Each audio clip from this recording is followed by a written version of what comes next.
विश्वासाचा झंझावात निर्माण करणारा मंत्र शिवाय. शत्रू कितीही बलाढ्य असला तरी लढण्याची उमेद देणारा मंत्र शिवाय. आणि हा मंत्र गेली 350 वर्ष प्रत्येक मराठी माणसाच्या हृदयामध्ये वास्तव्य करतोय.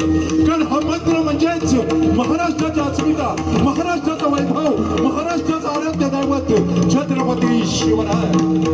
अजून बोलत नाही झाली फार शिवबाच्या तलवारीची, कुणाची हिंमत नाही महाराष्ट्राला संपवण्याची. घासल्याशिवाय धार निघत नाही तलवारीच्या पातीला, आणि छत्रपती शिवरायांशिवाय पर्याय नाही या महाराष्ट्राच्या मातीला, या महाराष्ट्राच्या मातीला, या